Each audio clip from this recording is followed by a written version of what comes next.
مرحبا. السلام عليكم. متشكر جدا على الدعم في الفيديو الاخير اللي انا عملته، وبشكر جدا الناس اللي فعلا دعمتني والناس اللي لبت طلبي ان انا نزلت الفيديو دوت، ويعني هو اتشاف. يعني انا بالنسبه لي المية اللي شافوه دول يعني بالنسبه لي كويسين جدا، مبسوط بيكم جدا. وان شاء الله هنرفع القناه دي كده مع بعض وهنبقى زي الفل، وهقدم لكم حاجات جديده. فعشان ما اطولش عليكم، بس يا ريت لو انت كملت لحد دلوقتي في الفيديو بس تعمل لايك، يعني لاخوك ولله. تعمل لايك بس علشان نرفع الريتش شويه، والفيديو بس يتشاف شويه، واحس ان انا فعلا بعمل حاجه كويسه. فبس يا ريت بس تعمل لايك لو انت وصلت لحد هنا، تعمل لايك على الفيديو، ويا ريت تكتب لي كومنت تقول لي يعني هل الفيديو عجبك او ما عجبكش. ومتشكر جدا برضو تاني للناس اللي دعمت القناة الفيديو اللي فات، وشكرا جدا ان انتوا لبيتوا طلبي، والناس بعتت لي تطمن على صحتي، فانا بشكركم جدا جدا جدا. متشكر جدا، شكرا على الدعم. انا طبعا اي ديكور بعمله بحب دايما احط التاتش بتاعي، يعني ما بحبش ان انا اعمل الديكور زي ما اتشاف كده. يعني انا قلت ان الديكور دوت بيتعمل حاجه ميتال كده، واحنا عملنا بالدهان. فاحنا هجربه لكم بنفس اللون اللي عليه، هو لسه انا ما مسحتوش لحد دلوقتي، هو نفس اللون اللي عليه. هجربه بحاجه تانية درجه رصاصي فيها عروق سودا حاجات كده، وهنزود لون كمان مع الشغل ده ونشوف هيطلع في النهايه ايه. وانا بحب دايما ابتكر في الحاجه، يعني الديكور بيوصل لي بالطريقه دي، بحب ان انا اخترع فيه حاجه، وبحب ان انا اجمل شكله شويه. وانا عارف ان مش دايما كل الديكورات اللي انا بعملها او غيري بيعملها يعني بتعجب الناس كلها. دي اذواق، في ناس بيعجبها الديكور ده، وفي ناس ما يعجبهاش الديكور ده.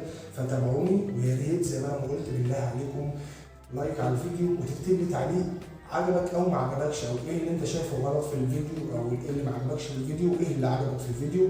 تكتب لي تعليق، وصفحاتي كلها موجوده على تحت في الديسكربشن، تحت الفيديو على طول. وصفحه صلاح موبي تي في، الناس قالت لي فين الصفحه اللي فيها 45000 متابع على الفيسبوك، موجوده، انا هنزلها تحت، ورقم التليفون تحت. فتابعوا معايا كده هنعمل ايه في الديكور ده. ويا ريت بعد اللايك لو انت ما اشتركتش في القناه، يا ريت تشترك في القناه وتتابع معايا الفيديو ده. شكرا جدا ليكم.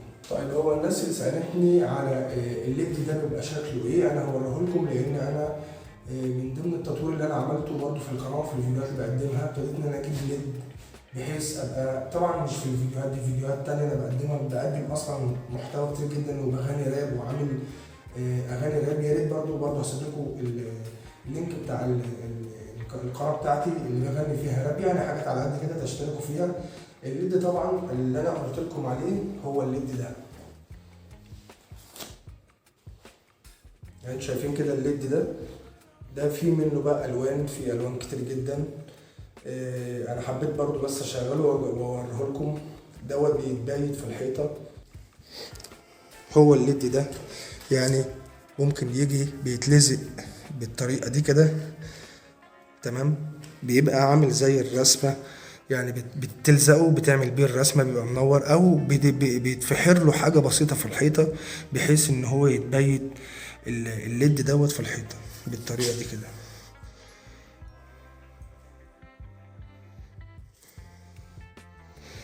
تمام كده، فتابعوا معايا الفيديو.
طيب احنا هنا بعد ما دهنا الابيض ممكن برضو ان احنا نعمله على لاكيه، يعني مش لازم انا عملته على بلاستيك بحيث نغير الشكل.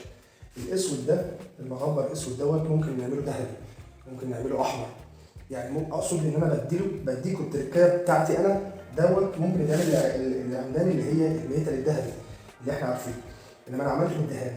ممكن اعمل ايه تاني؟ احط تاتش بتاعي تاني، الزق تاني واعمل حاجه هنا عريضه لازق هنا بحيث ادهن دي جنب دي تبقى لون تاني، لون مختلف.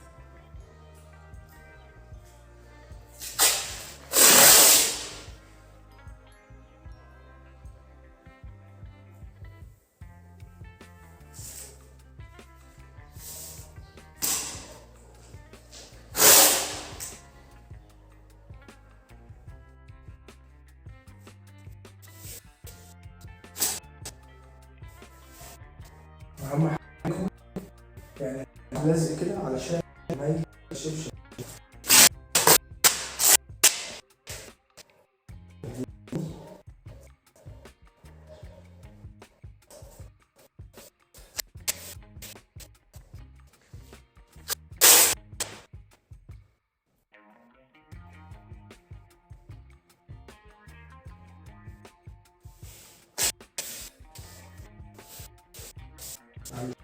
ممكن اعمل كلها بس انا اخترت الاثنين دول واعمل دي كمان. تمام، نختار حاجه جدا هتخلينا الشكل كويس جدا معانا.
الفكره كمثال لان انا بعمل فاتوره صغيره، مش لازم تعمل كل الخطوط دي، ممكن تعمل 3 الوان كمان، 4 الوان، 5 الوان، 10 الوان. فانا هعمل اللون المتاح معايا دلوقتي اللي هو السيمون الغامق، نبدا ناخد بيه كده.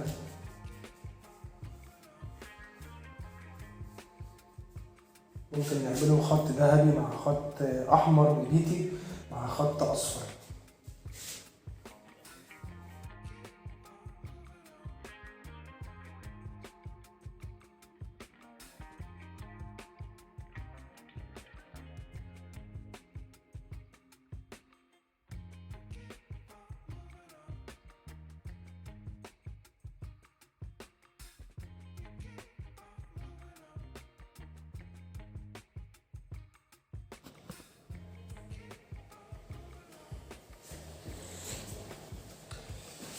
ابتدت نشفت معانا، يعني نشيلها، يعني انا سبتها بالظبط نص ساعة، والجو طبعا ساقعة، وزي ما انا قلت ممكن نعمل خطوط تاني. الاسود ده ممكن نبدله باحمر، نبدله بحاجة تانية، يعني اقصد انا بحب ان انا احط التاتش بتاعنا في حتة الديكورات دي. وهنشيل اللزق دلوقتي. بسم الله الرحمن الرحيم.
هي هتبقى معانا كده بالشكل ده،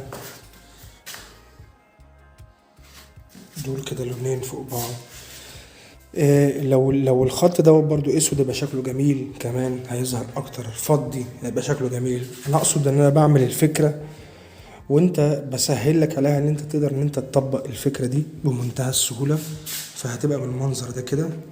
ممكن الخط ده تعمل خط تاني كمان اسود، الشكل هيبقى شكله احسن. طبعا احنا غبرنا الكلام ده كده، خليناه. ممكن ده تعمل سبونج، تعمل لاكيه، يعني تعمل حاجات كتيرة جدا.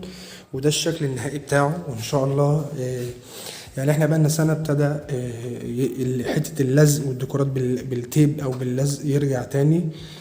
ف هنعمل ديكورات ان شاء الله اكتر من كده ان شاء الله. فياريت تتابعوني، وياريت تعملوا لايك على الفيديو. يعني بجد هبقى بشكركم جدا لو انتم عملتم لايك. هبقى بشكركم جدا لو عملتوا لايك على الفيديو، كتبتوا لي تعليق قلت لكم ايه، وقلت لي ايه رايكم في الديكور ده. سلام.